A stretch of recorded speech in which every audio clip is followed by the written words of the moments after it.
Hi everyone, this is Asim and you are listening to me on Vocabulary English Learning YouTube channel. दोस्तों, जब आप शदीद गुस्से की हालत में हो तो आप इन फिक्रात से बासानी इंग्लिश में बात कर सकते हैं। चाहे आप चैटिंग कर रहे हो या फेस टू फेस किसी के साथ बात कर रहे हो या आप कॉल पर हो, आप बासानी अपने गुस्से का इजहार इंग्लिश में इन फिक्रात से कर पाएंगे। दोस्तों, मज़ीद मैं आपको बताता चलूं कि ये गुस्से में बोले जाने वाले इंग्लिश फिक्रात का पार्ट नंबर 2 है। ठीक है, पार्ट नंबर 1 हमने ऑलरेडी कवर कर लिया हुआ है, जिसमें आपको मोर देन 50 इंग्लिश सेंटेंसेस सिखाए गए हैं और इस पार्ट में आपको ऑलमोस्ट 35 इंग्लिश फिक्रात सिखाए जाएंगे जो कि उनसे बिल्कुल ही डिफरेंट हैं। तो आप पार्ट नंबर 1 भी देखिए और पार्ट नंबर 2 भी कंप्लीट देखिए। इसमें आपकी बहुत सारी वोकैबुलरी भी इम्प्रूव होने वाली है, बढ़ने वाली है और साथ साथ आप इंग्लिश प्रोनाउंसिएशन और एक्सेंट पर भी काफ़ी अच्छी तरह से इम्प्रूवमेंट ला पाएंगे। तो दोस्तों, पार्ट नंबर 1 का लिंक आपको डिस्क्रिप्शन से मिल जाएगा और मज़ीद इस सबक के नोट्स आपको वीडियो की डिस्क्रिप्शन से मिल जाएंगे, जो कि बाद में आप रिवीजन के लिए यूज़ कर सकेंगे। तो आइए दोस्तों, हमारे आज के सबक का हम आगाज़ करते हैं, लेकिन उससे पहले मैं चाहूँगा कि आप चैनल को सब्सक्राइब कर लीजिए और बेल बटन को भी प्रेस कीजिए ताकि आपको हमारी आने वाली वीडियोस टाइम पर मिलती रहें और आप यूं ही अपनी इंग्लिश बेहतर बनाते रहें। तो आइए शुरू करते हैं। इसमें सबसे पहले हमारे पास सेंटेंस आ जाता है, इसे तुम घर कहते हो। ऐसी बात हम इंग्लिश में किस तरह से करेंगे? देखिए, एक सिचुएशन सोचते हैं। आपने किसी को कहा कि मेरे लिए कोई अच्छा सा घर देख दो, मुझे कुछ अरसा यहाँ पर स्टे करना है। ठीक है, तो उस शख्स ने आपके लिए घर देखा। ठीक है, काफ़ी टाइम लगाया उसने और उसने आपको बहुत तारीफ़ करके एक अच्छा सा घर बता के आपको वो घर दिखाने ले गया। जब आप वहाँ पर पहुँचे तो आगे घर के बुरे हाल, यानी आपके स्टैंडर्ड्स पर वो बिल्कुल भी पूरा नहीं उतरा घर। ठीक है, तो अब आप उस घर को देखते ही क्या कहेंगे? Is that what you call a house? Is that what you call a house? इसी तरह से हाउस की बजाय कोई भी चीज हो जिसको देख के आप कहना चाहें कि इसे तुम ये कहते हो। ठीक है, तो आप हाउस की जगह पर उस चीज का नाम ऐड कर लेंगे और आप ये बात बआसानी कह पाएंगे। हमने आपकी आसानी के लिए ये जो इंग्लिश में लिखा गया है ये हमने उर्दू में भी लिख दिया है। ठीक है, is that what you call a house? तो आपने जब गुस्सा करना है इंग्लिश में तो आपके गुस्से वाले एक्सप्रेशंस भी होने चाहिए, आवाज़ भी होनी चाहिए। आपकी आवाज़ में गुस्सा सुनाई देना चाहिए और आपके चेहरे से गुस्सा दिखाई देना चाहिए। जी, तो दोस्तों आगे बढ़ते हैं। क्या बकवास है, इसको हम इंग्लिश में 2 तरह से कह सकते हैं। What the hell? What the hell? या hell की जगह हम यहां पर एक और वर्ड भी ऐड कर सकते हैं जो कि है हैक। What the heck? ठीक है, आगे बढ़ते हैं। हरगिज़ नहीं, कुछ अर्सा पहले इमरान खान ने भी ये वर्ड यूज किया था, एब्सोल्युटली नॉट। ठीक है, यानी स्ट्रेट फॉरवर्ड नो। आप इसको गुस्से वाली नो भी कह सकते हैं या 100% आप डिसएग्री करते हैं, आपने सख्ती से नो कर दिया। ठीक है, तो आप गुस्से में ये कह सकते हैं एब्सोल्युटली नॉट।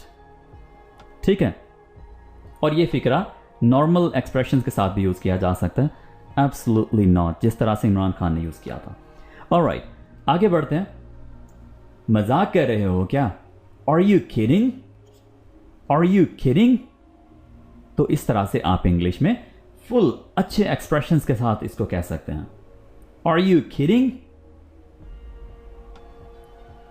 माफ कीजिएगा, आपको किसी की बात थोड़ी बुरी सी लगी, आपने ठीक तरह से उसको सुना नहीं या आप उसको इग्नोर करने के मकसद से आपने कुछ इस तरह से कहा एक्सक्यूज मी, जैसे आप कहते हैं जी, तो उसी तरह से आप कहेंगे excuse me.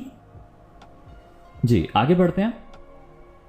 For your information, आपकी इत्तला के लिए आपने किसी की बात सुनी। ठीक है, और जो बात उसने कही वो आपको अच्छी नहीं लगी या आप उसके काउंटर में, यानी आप उसकी मुखालफत में बात करना चाह रहे हैं या उसकी करेक्शन करना चाह रहे हैं। ठीक है, उसकी तस्हीह करना चाह रहे हैं, तो आप ये कुछ ऐसे कहेंगे, फॉर योर इंफॉर्मेशन, आपकी इत्तला के लिए, और आगे आप मजीद बात पूरी करेंगे। तुम्हारी मर्जी, it's your choice, it's your choice. आमतौर पर फिक्रा ये वाला यूज किया जाता है, the choice is yours, the choice is yours. ठीक है, तुम्हारी मर्जी। मेरा दिल बिल्कुल साफ है। दोस्तों, आपकी अच्छी खासी तू मैं हो गई किसी के साथ, ठीक है, आपने किसी को बुरा भला कह दिया, आपको बदले में सुनने को भी बहुत कुछ मिल गया। तो अब आप जब फाइनली बात को ख़त्म करने वाले हैं या आपने ख़त्म कर दिया हुआ है, तो अब आप कह सकते हैं नो हार्ड फीलिंग्स, मेरा दिल बिल्कुल साफ है, मेरे दिल में कोई भी तुम्हारे लिए बात नहीं है। ठीक है, तो आप ये कहेंगे नो हार्ड फीलिंग्स, मेरा दिल बिल्कुल साफ है, बस बहुत हुआ, दैट्स इट।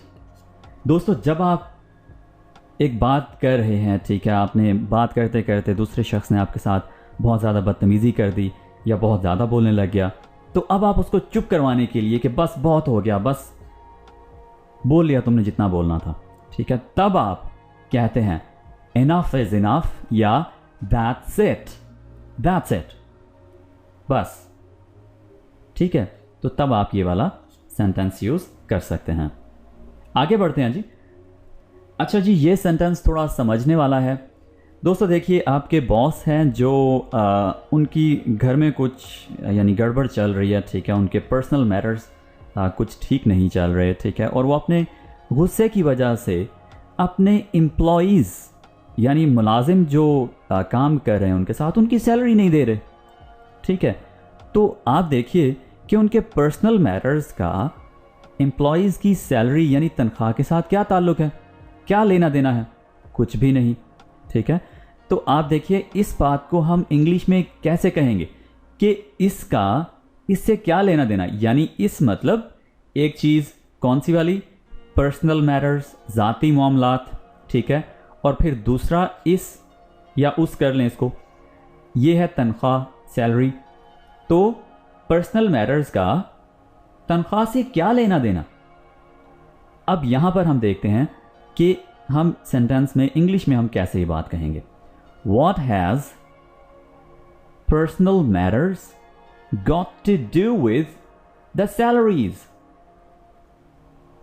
ठीक है, तो ये सेंटेंस हम कुछ इस तरह से कहेंगे। एक सेंटेंस इस सेंटेंस में एक चीज हो जाएगी, वो जो हम पहले रखेंगे यानी ये वाला इस, वो समथिंग की जगह पर आ जाएगा, और दूसरे वाला इस वो सेंटेंस के बिल्कुल एंड में आएगा यहां। ठीक है, What has something got to do with, और यहां पर दूसरी चीज, समथिंग की जगह पर पहली चीज और यहां पर दूसरी चीज। ठीक है, और इन दोनों का आपस में क्या लेना देना। ठीक है, अच्छा दोस्तों, क्या होता है कि हम आमतौर पर एक फिक्रा यूज करते हैं। अब इसका क्या मतलब, ये हम कब यूज कर रहे होते हैं, कुछ ऐसे सिचुएशंस में जब हमने किसी को कोई बात कही नहीं होती और दूसरा बंदा हमारे लिए कुछ बिल्कुल अलग सा कर देता है। हमने उसे कहा कुछ होता है और वो कर कुछ और देता है, बिल्कुल यानी मुख्तलिफ। ठीक है, फॉर एग्जांपल आपने उसको कहा कि इसमें ब्लू और ग्रीन कलर्स ऐड कर दें किसी भी चीज़ में, कोई फॉर एग्जांपल कार्ड बनना है, कोई पोस्टर बनना है, कुछ भी, कोई पोस्ट बननी है, ब्लू और ग्रीन कलर्स उसमें ऐड करने थे, लेकिन उसने ब्लू और ब्लैक कलर ऐड कर दिए, मतलब बिल्कुल अलग सी कोई चीज़ बनाकर वो आपके सामने ले आया। अब आप उसे कहेंगे, आपको देखकर बड़ा अजीब सा लगा और आप उसे कहेंगे what's the meaning of this, ये क्या है, इसका क्या मतलब है, ये क्या बना कर ले आए हो। ठीक है, यानी आपने जिस चीज़ का कहा ही नहीं वो चीज़ आपके सामने बनकर आ गई। अब आपको आ गया गुस्सा, आपको बहुत अजीब लगा, बुरा लगा कि ये शख्स इसने क्या से क्या बना दिया, इतना टाइम भी ले लिया। तो तब आप ये यूज़ कर सकते हैं जी। आगे बढ़ते हैं। आखिर हो क्या रहा है, कुछ हो रहा हो आपके आसपास और आपको समझ ही ना आ रहा हो, तो तब आप ये फिक्रा यूज़ करेंगे इंग्लिश में वो सेंटेंस क्या है? What the devil is going on here? What the devil is going on here? ठीक है, आप इंग्लिश में कुछ ऐसे कहेंगे। वैसे तो जब आपको ये समझ नहीं आ रहा कि हो क्या रहा है, तो तब आपको इंग्लिश का ये सेंटेंस कैसे समझ आएगा, ये भी वैसे बात सोचने वाली है। लेकिन इसको याद करिए, बिल्कुल आसान है। डेविल का वर्ड इसमें यूज़ किया गया है। What the devil is going on here? ठीक है,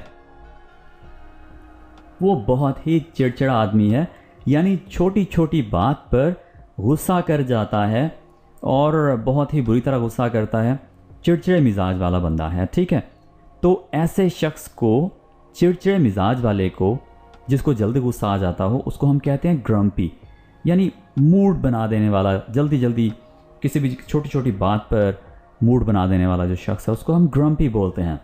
ठीक है, तो सच अ ग्रम्पी मैन ही इज़। ठीक है, सच अ ग्रम्पी मैन ही इज़। तो चिड़चिड़ा आदमी, उसके लिए हम वर्ड यूज़ करेंगे ग्रम्पी मैन।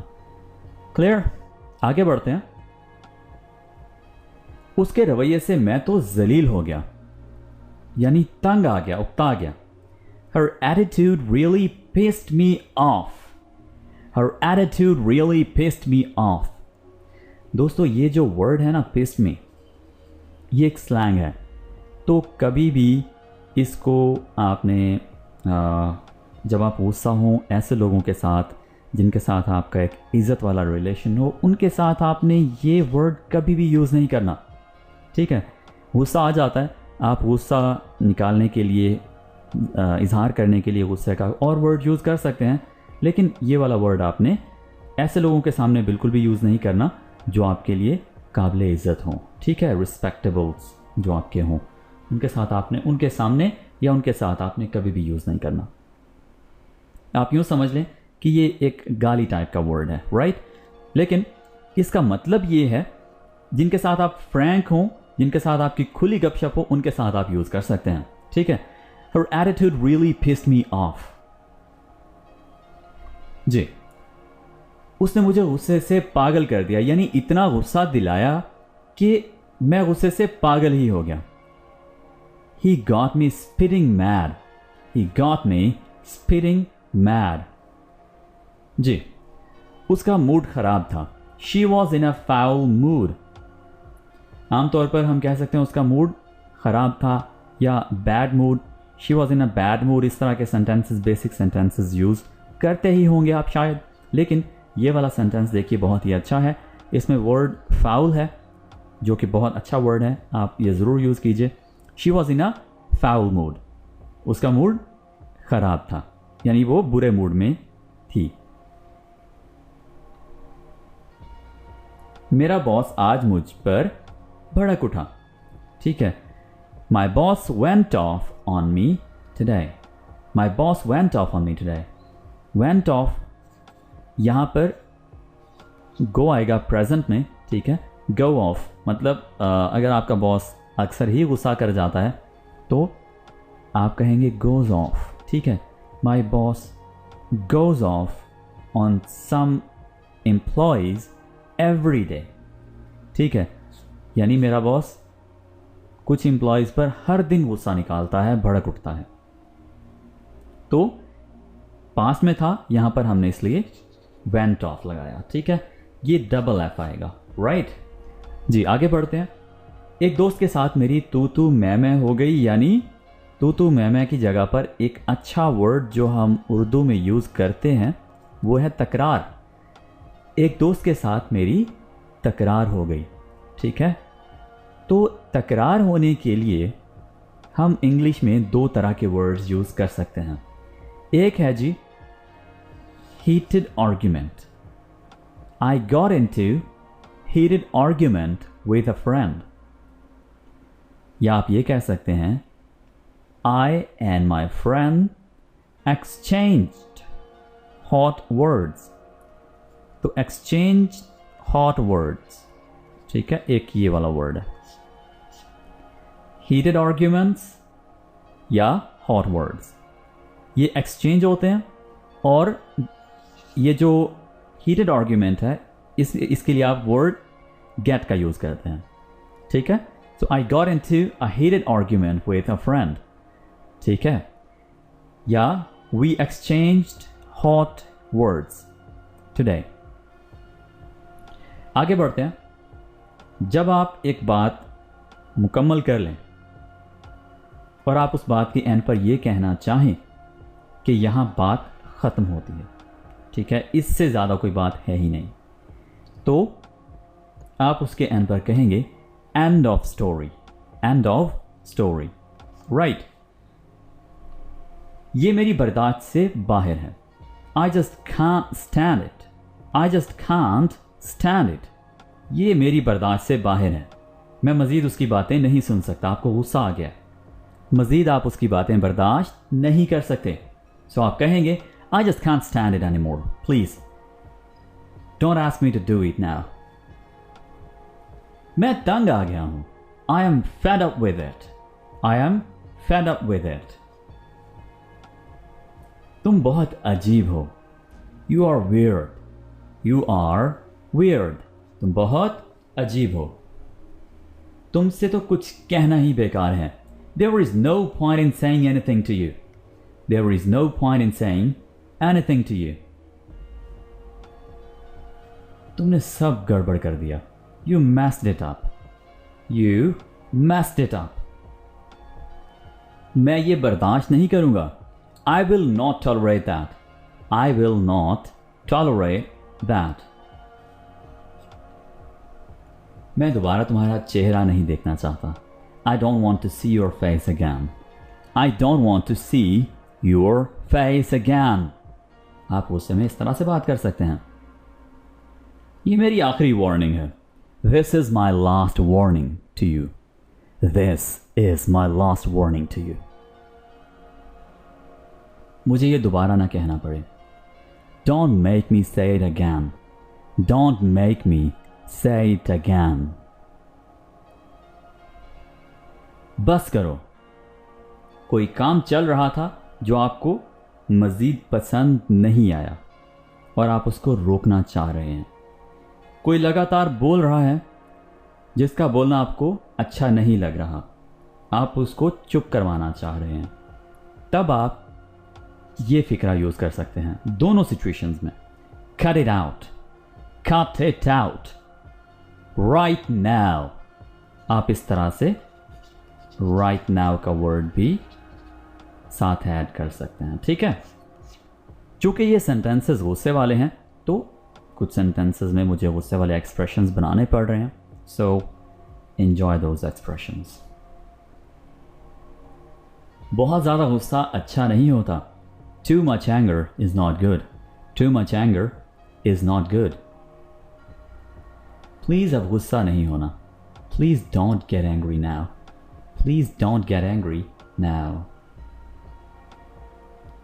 गुस्सा जाने दो या गुस्सा थूक दो। किसी को हम मनाने के लिए, किसी का गुस्सा ठंडा करने के लिए हम ये 2 से 3 सेंटेंसेस हैं छोटे छोटे जो यूज़ कर सकते हैं। एक, calm down. Please calm down. Please. Take it easy. Take it easy, please. साथ में please का वर्ड ज़रूर यूज़ कीजिए। Just let it go. Please, just let it go. He's just a kid. He's learning. He's just a kid. वो भी सीख रहा है, अभी बच्चा है। Just let it go. आप इस तरह से किसी का गुस्सा ठंडा कर सकते हैं। मेरा ये मतलब नहीं था। I didn't mean that. I didn't mean that. अच्छी बातों पर ध्यान दो, यानी जो मुस्बत पहलू हैं वो देखो। Look at the positive things in life. Look at the positive things in life, man. हमेशा नेगेटिव चीज़ों की तरफ मत जाओ। Look at the positive things as well, please. मुझे माफ़ कर दें। आप इस बात को इंग्लिश में कहने के लिए ये 2 सेंटेंस यूज़ कर सकते हैं। I am sorry. I am sorry. या accept my apologies, please. Accept my apologies. जी तो दोस्तों, ये थे 35 ऐसे इंग्लिश फिक्रात जो आप गुस्से की हालत में इंग्लिश में बोलने के लिए यूज़ कर सकते हैं। इसका पार्ट नंबर 1 ज़रूर देखिए, उसमें मज़ीद अच्छे अच्छे सेंटेंसेस हैं मोर देन 50 सेंटेंसेस आप उस वीडियो में भी सीख सकते हैं। तो आइए अभी देखना शुरू कीजिए पार्ट नंबर 1, जिसका लिंक डिस्क्रिप्शन में मौजूद है और अभी भी आपके सामने शो हो रहा है। This is it for today. We'll be talking in the next video. Take care. Bye for now.